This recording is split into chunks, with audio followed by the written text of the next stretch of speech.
Welcome back. We're here to talk about Sunday's Premier League match between Everton and Manchester City at Goodison Park. Both 3-0 winners last time out, Pascal. Which view was the more impressive of the two?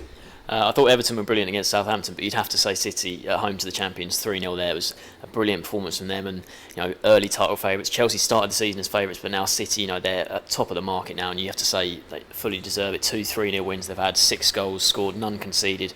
They've been fantastic, and against Chelsea, the first half especially, Aguero got his first goal of the season. He was so bright in that first half, had a load of chances, but for Begovic making a few saves, it could have been a lot more at half time. And although it was 1-0 for quite a long period of the game, City never looked like surrendering that lead, and you just felt like the second and third goals, they were coming. Kompany and Fernandinho sort of adding to the goals. Kompany's got 2 in 2 now. He's looking really good again after sort of a couple of seasons where he wasn't at his best, and he's looking great. Aguero's looking great. They do look really, really good at the moment. You have to say that Chelsea haven't been at their best at the start of the season. Couldn't beat Swansea at home, and they've had all the off-field problems. Mourinho then took off Terry at half-time. There's just so many things that seem wrong with Chelsea at the moment. But even so, you can't take anything away from City. They were really good in that game. They look like the team to beat at the moment, don't they? They made a great start to the season, and it looks like things are only going to get better for them. Aguero's still getting back to full match practice after being in the Copa America during the summer, and they've got some new signings potentially coming in. Otamendi will come in and give them a lot more depth in centre back. They now have Demichelis, who's overcome a tough start in England, and he's done well. Mangala and Kompany are the first two choice now. They've been very good in these first 2 games of the season, and Otamendi is another class player to put in there, so they'll have a lot of options in centre back position now. Be very strong in that area of the field. And De Bruyne, I think, if they could splash out the cash for him, it will cost them a lot of money, but he was so good in Bundesliga last season. I think he got 28, 29 assists in all competitions, which is a phenomenal number. And I think if he can come in, and if he replaces Jesus Navas in the team, Navas is decent, but he's not. I think De Bruyne's another step up. If De Bruyne can replicate his Wolfsburg displays with Man City, that will improve them a lot. And to have him on one wing, Sterling on the other, Silva in the middle, Toure, Fernandinho, and then Aguero spearheading that's a fantastic midfield and attack. And I think if they do get De Bruyne in, as well as that strong defence they've got, they're going to be a very tough team to beat. Certainly, yeah, and you just look at the backups as well. Say if Aguero's not, if it's not working for him, you've got Bonny to come off the bench. He's a completely different option he offers you. And you look at City, sort of their form. If you take it back to last season, that's now 8 straight Premier League wins, and they've continued that on. 6 of those games have been clean sheets as well. So the defence is shored up.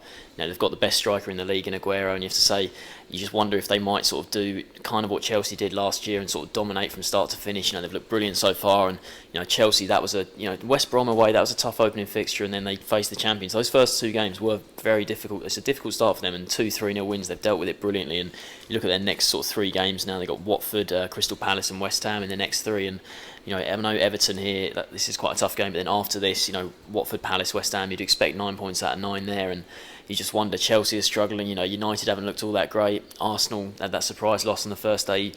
We sort of said at the start of the season that maybe the top 4 might be closer than in most recent seasons, but is it now City and then the other 3? You wonder. And the way it's looking at the moment, City, they're playing so well. Yeah, and as I mentioned, Everton also 3-0 winners last time out. That performance for me was almost as impressive as we say against for that Man City one, because the 2-2 draw with Watford on the opening day of the season, following the pre-season they had, following the transfer window they had, there was a lot of gloom around the club. They needed to come from behind twice against a newly promoted side.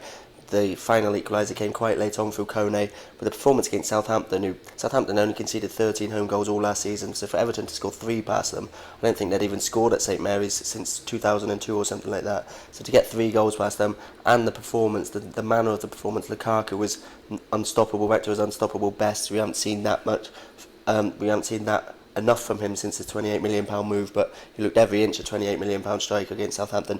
Barkley put in a really good performance. All over the field there was stuff to be positive about. Kone came in and did well. I questioned whether he was good enough to be a backup striker to Lukaku, but he got the start after his goal on the opening day and did really well, set up that Lukaku opener with a really good cross, and Lukaku's header was superb. Defensively, John Stones, there's still questions obviously over his future, but he's just getting on with it. He had a really good game. Alongside him, Jagielka. They just dealt with Pele so easily. All over the pitch there was positives to take from the match, and it was just, they'll be a lot more encouraged now than they were before that match, because there was a bit of gloom around the club, but things are looking a lot better now for them. It'd be interesting to see if they can really push on from that result, because their run of fixtures coming up is absolutely torrid. Watford at home was what you consider a fairly gentle start against a newly promoted side, but Southampton away, they finished 7th last year, and you look at their next 8 fixtures, they've got the rest of the top 7, Swansea, who finished 8th last season, and then their other game in this run is West Brom away, which is never the easiest game. So they face all the big boys in sort of the next 2 months. They have a quite nice sort of November, December, but that's a result against Southampton. Like you say, Southampton started that game quite well, and Everton, they were on the back foot for a bit, but the minute they got that goal on the counter attack, they were just fantastic after that. The counter attacking football they can play, and when Barkley's on that sort of form, driving forward, Lukaku's driving like that, Kone's running around, they were just fantastic. But it's all about now going back to Goodison, and because the first performance of the season at Goodison against Watford, disappointing, and now they face the team that has been by far the best so far in City, and it'd be interesting to see if they can match them here, because with this run of fixtures coming up, if they're going to really want to sort of push into sort of getting towards the top 6 again, they've got to show a statement here. Yeah, and City don't have the best record at Goodison Park. I think it's only 3 wins from the last 18 Premier League visits there. Do you see them getting a victory this weekend? I think I do, yeah. I think even though Everton were great against Southampton, City have just been next level so far, and I think that in this game they should just have too much for Everton. I'm going to go for a 3-1 win for City. Yeah, I completely agree with that, actually. Aguero seems to be finding form, and when he's on form, Stones and Jagielka have been playing well, but there's no defender in the world who can stop Aguero in top form, and we talked about that City attack. It's just when they're on this sort of form, I think they'll score goals past anyone, so I'm going to agree with 3-1 victory. So both going for 3-1 victories for Man City. Thanks for joining us.